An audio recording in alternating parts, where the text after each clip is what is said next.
now, obviously, but through March. This doesn't get talked about, but it was worth mentioning. So I knew a bunch of people that went to Iraq because I was in the Marine Corps, but I got out right before my unit sent, so I was very, very lucky in that regard. But a bunch of them came back super fucked up. They're all fine now, but super fucked up. These doctors who were in New York in March, they all have PTSD. Watching day after day. Remember, there was times when New York was losing 800 people a day. And he was telling me, like, you hold up enough phones to someone who's dying, and so their kids are crying on the other end of FaceTime, and you do that day after day after day. He started smoking, like the whole thing. We don't talk enough about that. I don't think it's bad enough now. And he was even saying, if you're 25, you're fine. But like all of these at-risk folks just coming in and collapsing one after the other, it fucked him up big time. I can only imagine. This is also falls in line with the conversation that I've been having a lot about cops. Like, oh God, people don't understand what it is to be a cop. Like, all you see is these terrible videos like George Floyd. Right. Just imagine being a person who every day you're seeing suicide, murder, rape, car accidents. You're constantly worried that the next car you pull over is going to be the guy that shoots you in the head. Right. And you've had improper training, probably. Oh, yeah, You're asked to do responsibilities you couldn't possibly handle. Yeah. The policy failures of the world are just pushed onto you.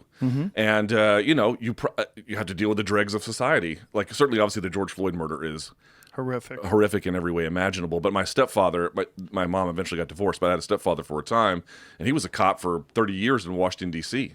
I'm not saying he had the most enlightened ideas of the world, but when you spend a few months in the hospital because they broke all your ribs, and you had to deal with, 2-year-old with a gun and, every other situation, it will warp you. It will affect your moral calculations, and if you have improper training and improper funding, it only exacerbates the problem. Like, we ask cops to do way too much shit, and it results in a lot of problems. And the job, now, good luck trying to find really intelligent people that could do other things. Right now, no one wants to be a cop because the cops are the bad guys. Right. They're the enemies. And, it's like defunding the police is now like a mantra that the left likes to use. Like, right. Defund the police. And by the way, I'm a member of the left. And so when I first heard it, I was like, I didn't know what it meant. And they like to tell you that it means one thing. I don't think that it means one thing. It means a series of different things. To some, it means actually what they say, which is what they claim, which is utterly demolish it and start from scratch. For others, thank you. For others, it means not going to that nuclear option, but sort of rearranging funds to go to different policy or other kind of intervention projects. You ice or no ice? It depends on how good the whiskey is there, Joe Rogan. It's still Austin. I've not tried it because I'll try it. I'll try it neat. All right, there you go. We tried it when I was doing the... Cheers, sir. Salud. Salud. Ooh, smells nice. It's pretty damn good. That does not need ice. That's good. Yeah, it's a bummer. And, it's really a bummer when you see cops scrap and they can't. And you're like, how did you get this far? Like, you're an actual police officer and you never learn how to...